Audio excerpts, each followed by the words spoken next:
Hello students, स्वागत है आपका अपने यूट्यूब चैनल मैथ्स जबरा में। इससे लास्ट वीडियो में हमने इस एक्सरसाइज यानी एक्सरसाइज 8.1 के क्वेश्चन नंबर 5 तक का सॉल्यूशन देख लिया था। वैसे 4 तक का देखा था, लेकिन 5th क्वेश्चन की मैंने हिंट दी थी आपको कि किस तरह से सॉल्व करना है। तो उम्मीद है कि आप लोगों ने उस वीडियो को देखा होगा और वहाँ से उसको सॉल्व करने की कोशिश की होगी। अगर आपको ये क्वेश्चन सॉल्व करने में कुछ प्रॉब्लम होती है तो आप मुझे कमेंट बॉक्स में लिखकर ज़रूर बताएं। आपकी प्रॉब्लम का जो है समाधान किया जाएगा, सॉल्यूशन दिया जाएगा आपको। देखिए, यहाँ पर क्वेश्चन नंबर 6 से स्टार्ट करते हैं आज की वीडियो में। उससे पहले हम आपको ये एक नॉर्मल सी बात जो सभी कहते हैं कि हमारे चैनल को सब्सक्राइब कीजिएगा आप अगर हमारे चैनल पर नए हैं तो, और दूसरों तक शेयर कीजिए, वीडियो को लाइक कीजिए ताकि और स्टूडेंट्स को भी इसका लाभ मिल सके। देखो, मेरा जो अपना इस क्वेश्चन को कराने का जो तरीका है वो बहुत ही इजी है। बाकी और लोग या मैंने और किताबों में इनका सॉल्यूशन अगर कहीं देखा है तो वो बड़ा ऊट पटांग तरीके से सॉल्व किया हुआ है। मैं आपको देखो यहाँ से कितने आसान तरीके से इसको सॉल्व करा सकता हूँ, कराऊंगा। देखो अभी यहाँ पर आप देखिएगा, जो हमको दी गई है बात उसको आप नोट डाउन कर लीजिए। हमको सबसे पहले क्या कहा गया है कि दो कोण हैं ए और बी, दोनों कैसे कोण है? न्यून कोण है। तो हमने एक समकोण त्रिभुज ड्रॉ कर लिया है यहाँ पर, और ए और बी दो कोण बना दिए, ये और ये। यहाँ पर ये समकोण है, ये वाला कोण समकोण है और ये दोनों न्यून कोण है। तो अब हम इसको देखेगा किस तरह से सॉल्व करेंगे। यहाँ जो दी गई बात है उसको हमको यूज करते हुए काम करना है। देखो, अब त्रिभुज ए बी सी जो समकोण त्रिभुज है, तो त्रिभुज ए बी सी में अगर हम कोस ए की वैल्यू निकालते हैं तो कोस ए जो होता है हमें पता ही है, मैंने आपको टेबल बता दिया था इससे लास्ट वीडियो में कि कोस ए होता है आधार बटा कर्ण। देखो, इस वाले एंगल के लिए ये आधार है, ये वाली भुजा क्या है इसके लिए? आधार। तो यहाँ पर आधार बटा कर्ण होगा ए सी अपॉन ए बी। ये इक्वेशन फर्स्ट मान लीजिए आप। उसके बाद तथा कोस बी क्या होगा? ये भी आधार बटा कर्ण ही होगा, लेकिन इस वाले एंगल के लिए ये वाली साइड आधार है और ये वाली क्या है? लंब है। तो आप क्या करेंगे, इस वाले आधार को रखेंगे यानी B C upon A B.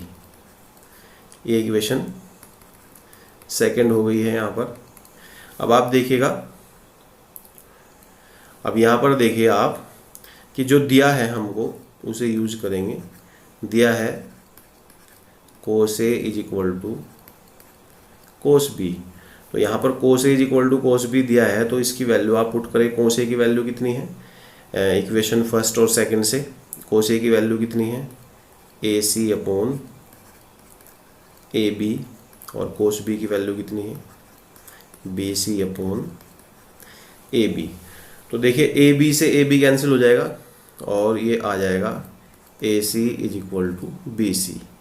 ये हमारे पास एक कंडीशन आ गई है, A C is equal to B C. यानी कहने का मतलब ये हुआ कि ये साइड जो है, ये साइड और ये साइड दोनों के आ गए बराबर। तो एक थ्योरम हमने 9th क्लास में पढ़ी है, सम्मुख बराबर भुजाओं के सम्मुख कोण बराबर होते हैं। बराबर भुजाओं के सम्मुख कोण बराबर होते हैं। अब इस देखो, ये भुजा इसके बराबर है, इसके सामने का कोण कौन सा है? ये वाला। और इस वाली भुजा के सामने का कोण कौन सा है? ये वाला। तो चूंकि ये दोनों भुजाएं बराबर हैं तो ये कोण भी क्या है? बराबर है। तो यहाँ पर लिख देंगे, यहाँ लिखेंगे चूंकि बराबर बराबर। देखो, यहाँ पर लिखा हमने बराबर भुजाओं के सम्मुख कोण बराबर होते हैं। ये थ्योरम थी, 9th क्लास में हमने पढ़ी थी। तो इनके सम्मुख कोण कौन कौन से हैं? कोण ए और ए सी के सम्मुख कोण हैं बी, और बी सी के सम्मुख कोण है कोण ए। तो कोण ए बराबर कोण बी। तो ये हमें प्रूफ करना था। बहुत ही छोटा क्वेश्चन है, अगर हमें ये थ्योरम याद है तो, और याद होनी भी चाहिए क्योंकि 9th क्लास में हम इसको पढ़ चुके हैं। तो आई होप ये क्वेश्चन आपको बहुत ईजिली तरीके से समझ में आया होगा। देखिएगा, अब नेक्स्ट क्वेश्चन हम सॉल्व करेंगे, क्वेश्चन नंबर 7 किस तरह से सॉल्व होगा। देखो, यहाँ पर क्वेश्चन नंबर 7 में क्या दिया गया है? हमको दिया है यदि cot थीटा बराबर 7/8 यानी 7/8 है तो हमें फाइंड करना है, दो वैल्यू कैलकुलेट करनी है यहाँ पर, 1 + sin theta into 1 - sin theta upon 1 + cos theta into 1 - cos theta. तो देखो, हमें अगर दो साइड दी गई है, कोई त्रिकोणमितीय अनुपात दिया है, तो इसका मतलब क्या है कि ट्राइंगल की दो साइड हमको दे दी गई है। और तीसरी फाइंड करेंगे। जब तीसरी फाइंड कर लेंगे तो फिर हम किसी भी त्रिकोणमितीय अनुपात की वैल्यू निकाल सकते हैं यहाँ पर। तो आप देख रहे हैं कि कोट थीटा है, तो कोट थीटा बराबर आधार बटा लंब होता है। तो ये साइड जो है 7 आ गई और ये साइड कितनी आ गई 8। तो इसके बाद हम देख रहे हैं कि कर्ण की जरूरत है हमें इस त्रिभुज में, तो यहाँ पर वही पाइथागोरस प्रमेय से अप्लाई करेंगे हम समकोण त्रिभुज ABC में पाइथागोरस प्रमेय से। देखो यहाँ पर समकोण त्रिभुज ABC में पाइथागोरस प्रमेय अप्लाई कर दिया। AC का square is equal to AB का स्क्वायर प्लस BC का स्क्वायर, और AB जो है हमारे पास वो कितना है 7 है, तो 7 का स्क्वायर, और BC कितना है हमारे पास 8 है, तो 8 का स्क्वायर, और 7 का स्क्वायर 49 और 8 का स्क्वायर 64। आप इसको ऐड करेंगे 13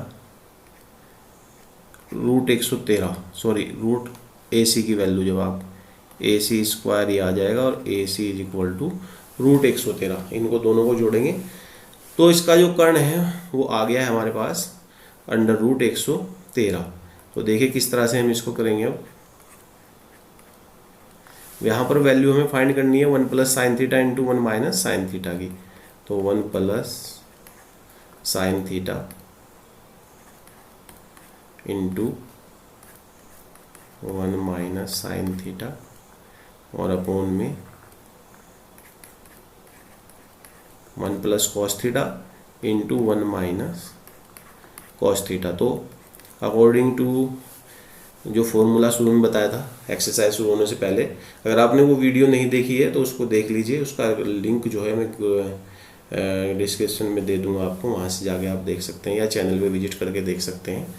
तो देखो लंब बटा कर्ण होता है साइन थीटा यानी 8 बटा रूट 113, तो यहाँ पर हो जाएगा 1 प्लस 8 अपॉन रूट 113 और इंटू में 1 माइनस 8 बटा रूट 113। उसके बाद अपोन में क्या आएगा, यहाँ पर 1 प्लस कॉस थीटा यानी 1 अपॉन कॉस थीटा आधार बटा कर्ण होता है, तो 7 बटा रूट 113 और इंटू 1 माइनस 7 बटा रूट 113। इस तरह से हमारे पास, अब देखो यहाँ फॉर्मूला 1 प्लस ये 1 माइनस यानी a plus B into A minus B, तो यहाँ पर देखिएगा अब क्या फॉर्मूला बन जाएगा हमारे पास, ये हो जाएगा 1 का स्क्वायर माइनस 8 बटा रूट 113 का स्क्वायर और अपोन में 1 का स्क्वायर माइनस 7 बटा रूट 113 का स्क्वायर। तो आप देखिएगा 1 का स्क्वायर तो 1 ही रहेगा, लेकिन ये कितना हो जाएगा 64 बाय 113 यानी 113, और ये माइनस का 1 माइनस 49 अपॉन 113। एल्शियम लेंगे, कैलकुलेशन करेंगे, तो 113 माइनस 64 और बटा 113, फिर 113 माइनस 49 और बटा 113। अब यहाँ पर 113 से 113 कैंसिल करेंगे, ऊपर 113 से 64 माइनस करेंगे तो कितना बचता है 49, और यहाँ पर 113 से 49 माइनस करेंगे तो यहाँ बचता है 64। तो इस तरह से हमने इसकी वैल्यू कैलकुलेट कर दी है। ये फर्स्ट पार्ट था इसका। अब देखिएगा सेकंड पार्ट में क्या करना है हमको। सेकंड पार्ट में हमें दिखाना है कि सेकंड में कोट स्क्वायर थीटा कितना है, तो डायरेक्टली आप यहाँ से दिखा सकते हैं सेकंड पार्ट, क्योंकि कोट थीटा बराबर दिया हुआ है 7/8, तो cot square theta then cot square theta 7/8 का स्क्वायर, और 7/8 का स्क्वायर मतलब 49/64। तो इस तरह से हम दोनों पार्ट इसके सॉल्व कर सकते हैं। नेक्स्ट क्वेश्चन है क्वेश्चन नंबर 8, देखिएगा किस तरह से सॉल्व करेंगे हम। देखिए क्वेश्चन नंबर 8 में क्या दिया गया है, यदि 3 कोट a बराबर 4 तो जांच कीजिए ये इसके बराबर है कि नहीं। 1 minus tan square upon 1 plus tan square equal to cos square a minus sine square a। तो हम देखें यहाँ पर क्या करेंगे हम, वही वाली बात है कि त्रिभुज दिया गया है, त्रिभुज में हमें कोट a की वैल्यू 4/3 है, तो कोट a बराबर आधार बटा लंब होता है, तो आधार 4 हो गया, लंब 3 हो गया, तो कर्ण निकालते हैं इसका हम। तो देखिएगा त्रिभुज ABC में कैसे समकोण त्रिभुज में प्रमेय लागू करते हैं, पाइथागोरस थ्योरम से करेंगे। देखिए हमने यहाँ पर समकोण त्रिभुज ABC में पाइथागोरस थ्योरम अप्लाई की। AC का square is equal to AB का स्क्वायर प्लस BC का स्क्वायर। AB जो है 4 है, 4 का स्क्वायर प्लस 3 का स्क्वायर, 3 BC की वैल्यू है तो 16 + 9 25 और AC इज इक्वल टू 25 का वर्गमूल यानी स्क्वायर रूट 5 आ गया है। तो अब हमें क्या करना है, देखो यहाँ पर 1 - tan स्क्वायर है, तो यहाँ पर देखना है 1 - tan स्क्वायर है और अपॉन में 1 + tan स्क्वायर है। तो इसकी वैल्यू कैलकुलेट करेंगे 1 - tan A। tan A क्या होता है, लंब बटा आधार, और लंब कितना है 3 और आधार कितना है 4, तो 3/4 का स्क्वायर, ऐसे ही 1 + 3/4 का स्क्वायर, और यहाँ पर जो है 1 - 9/16 9/16 और ये 1 + 9/16। उसके बाद यहाँ पर सॉल्व करेंगे,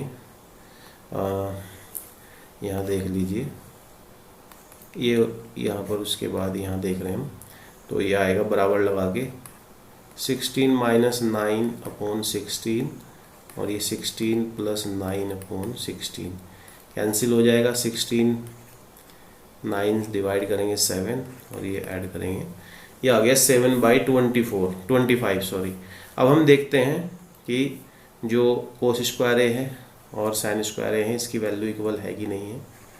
तो देखो कोस square A minus sine square ए, तो कोस हमें पता है cos A is equal to क्या होता है, आधार बटा कर्ण, और आधार कितना है 4 और कर्ण कितना है 5, तो 4/5 का स्क्वायर, और ये लंब बटा कर्ण होता है तो 3/5 का स्क्वायर। अब 3/5 का और 4/5 का है तो 16/25 माइनस 9/25, यहाँ पर 16 - 9/25 यानी 7/25। तो आप देख रहे हैं कि दोनों बराबर आ रहे हैं, तो लिख देंगे कि हाँ बराबर है कि नहीं है। तो स्पष्ट है, क्लियर है कि, यहाँ पर लिखेंगे स्पष्ट है कि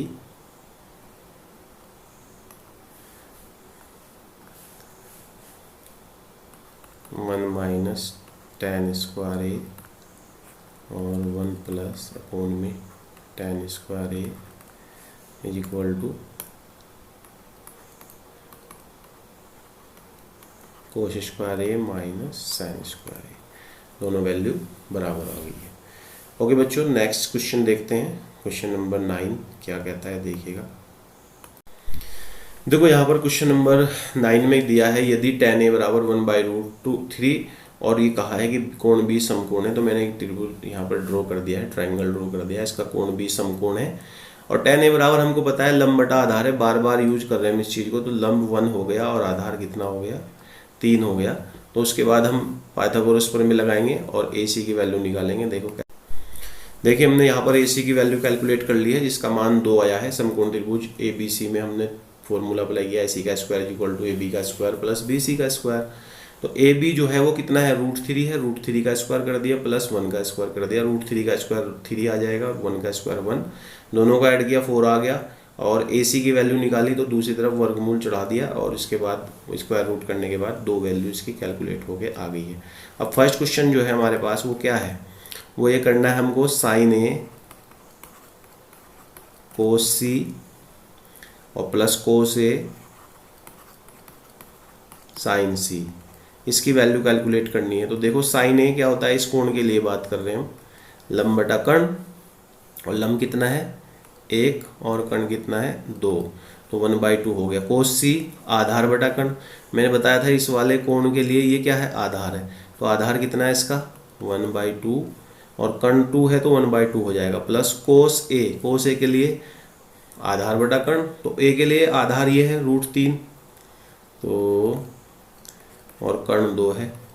इसी तरह sin C के लिए लंब बटा कर्ण, लंब कोण है इसके लिए √3 यानी AB, ये वाली साइड इस कोण के लिए, इस वाले कोण के लिए वाली साइड क्या है लंब है, तो लंब बटा कर्ण लंब कितना है √3, कर्ण कितना है 2, तो इस तरह से कैलकुलेट करेंगे, ये 1/4 हो जाएगा। √3 की √3 में मल्टीप्लाई करेंगे, ये प्लस का साइन है तो ये 3/4 हो जाएगा, और एलशियम 4 है इसका, तो 1 + 3/4 यानी 4/4 = 1, तो इसकी वैल्यू कितनी आ गई हमारे पास 1 आ गई है।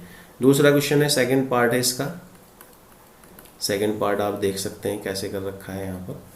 तो मतलब क्या क्या करना है यहाँ पर, क्या करना है, कोस ए कोस सी माइनस साइन ए साइन सी। तो कोस ए की वैल्यू हमने यहाँ से फिर दोबारा चेक कर लेते हैं। कोस ए बराबर आधार बटा कर्ण यानी √3/2, और कोस सी भी आधार बटा कर्ण, लेकिन सी के लिए आधार कौन हो जाएगा, 1, और तो 1/2 माइनस साइन ए 1/2 साइन सी √3/2। तो देखो सेम क्वांटिटी है, जब आप इसको कैलकुलेट करेंगे तो ये मल्टीप्लाई करने पर √3/4 माइनस √3/4 वैल्यू कैलकुलेट करते हैं तो 0 आ जाती है।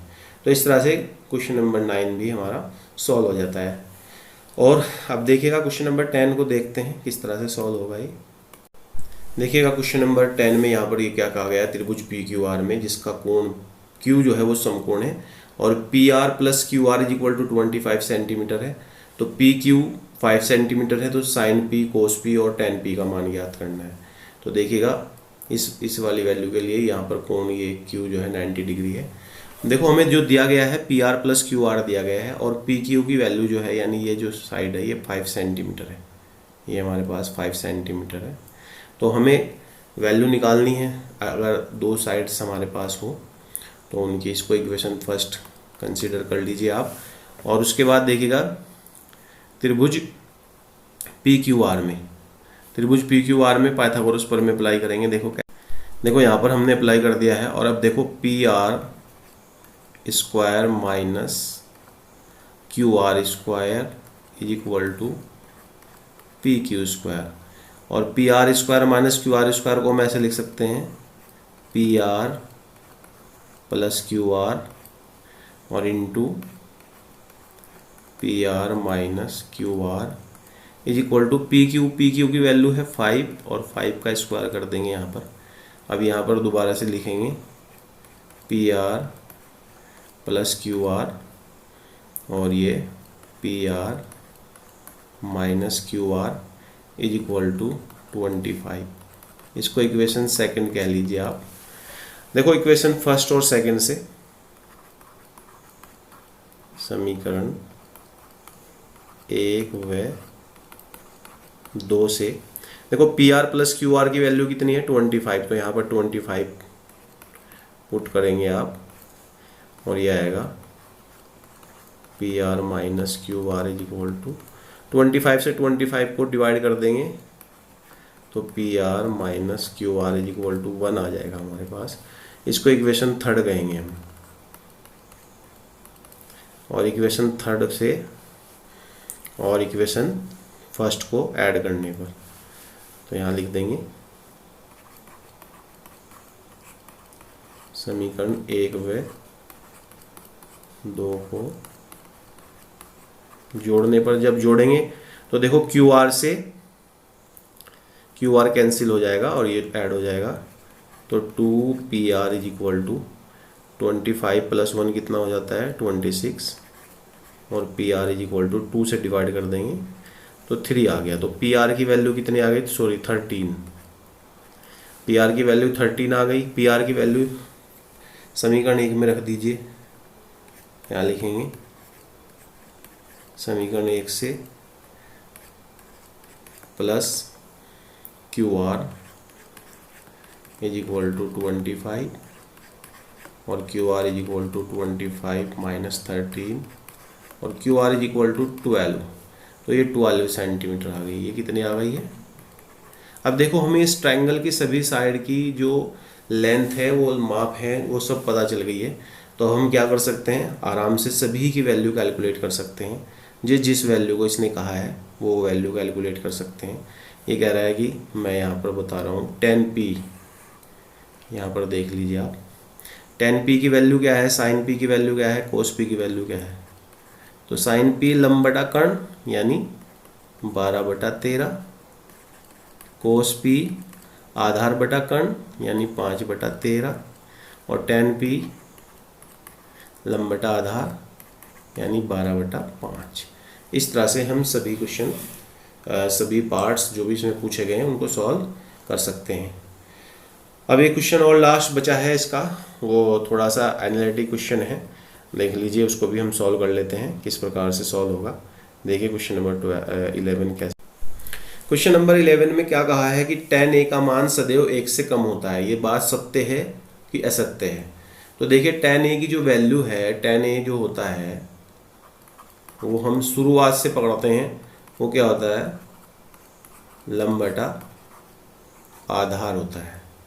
tan a क्या होता है, लंब बटा आधार। यानी कोई भी अगर हमारे पास ट्राइंगल है तो ये भुजा अपोन ये भुजा, मान लिया इस कोण के लिए बात करते हैं, मान लिया ये कोण ए है, ये बी, ये सी, तो इसके लिए हमेशा लंब बटा आधार। तो ये वैल्यू कभी कभी, जैसे मान लिया अभी हमने पिछले क्वेश्चन में देखा, ये कभी 5/12 आ जाती है और ये कभी 12/5 आ जाती है।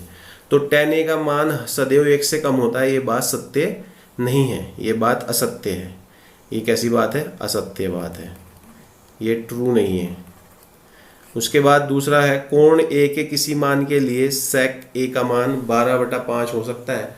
हाँ बिल्कुल हो सकता है, सत्य है ये भी, ये हो सकता है 12/5। उसके बाद cos a को कोण a के कोसेकेंट के लिए प्रयुक्त का संयुक्त रूप है, नहीं गलत, कोसेकेंट नहीं नहीं नहीं, कोस जो है, कोस का मतलब है कोसाइन a, इसका शॉर्ट फॉर्म है कोस, इसलिए ये बात भी असत्य है। उसके बाद है कोट और ए का गुणनफल होता है, नहीं, कोट ए का मतलब ये बिल्कुल नहीं होता कि कोट इंटू ए, ये नहीं होता, ये गलत बात है। ये इसका मतलब कोट ए का मतलब कोट ए ही है, ए एंगल की वैल्यू है, इससे अलग नहीं हो सकता। तो ये क्या है, ये भी असत्य बात है। किसी कोण थीटा के लिए साइन थीटा बराबर 4/3, देखो 4/3 का मतलब क्या है, 1 से बड़ा, 1 से बड़ा, 4/3 क्या है, 1 से बड़ा। और साइन थीटा की वैल्यू, क्योंकि हमें पता है कि लंब बटा कर्ण से निकालते हैं, लंब बटा कर्ण, लंब यानी परपेंडिकुलर बाय हाइपोटेन्यूज, तो लंब जो होता है वो हमेशा कर्ण से छोटी भुजा होगी। तो जब आप बड़ी भुजा से छोटी भुजा को भाग देंगे तो वो वैल्यू हमेशा 1 से छोटी आएगी, ना कि बड़ी। या तो 1 के इक्वल हो सकती है, या 1 से विशेष परिस्थिति में 1 के इक्वल हो सकती है, या 1 से छोटी। तो ये बात भी असत्य है, ऐसा नहीं हो सकता किसी भी कोण के लिए कि 4/3 वैल्यू, 3/4 आ सकती है, 3/4 आ सकती है, 3/5 आ सकती है, यानी 1 से छोटी आ सकती है, 1 के इक्वल आ सकती है, लेकिन इससे बड़ी कभी नहीं आएगी। थैंक्स बच्चों, हमने आप लोगों के लिए ये वीडियो बनाई। आप लोगों को अगर अच्छी लगी हो तो ज़रूर इस वीडियो को दूसरों तक शेयर करें, और हमारे चैनल को जो है, अगर नए आए हैं आप तो इसको सब्सक्राइब करें, और दूसरे स्टूडेंट्स तक ज़रूर शेयर करें ताकि और स्टूडेंट्स को भी इसका लाभ मिल सके। उम्मीद है कि आप लोगों को हमारी ये वीडियो पसंद आई होगी। Thanks for watching this video, मिलते हैं नेक्स्ट वीडियो में।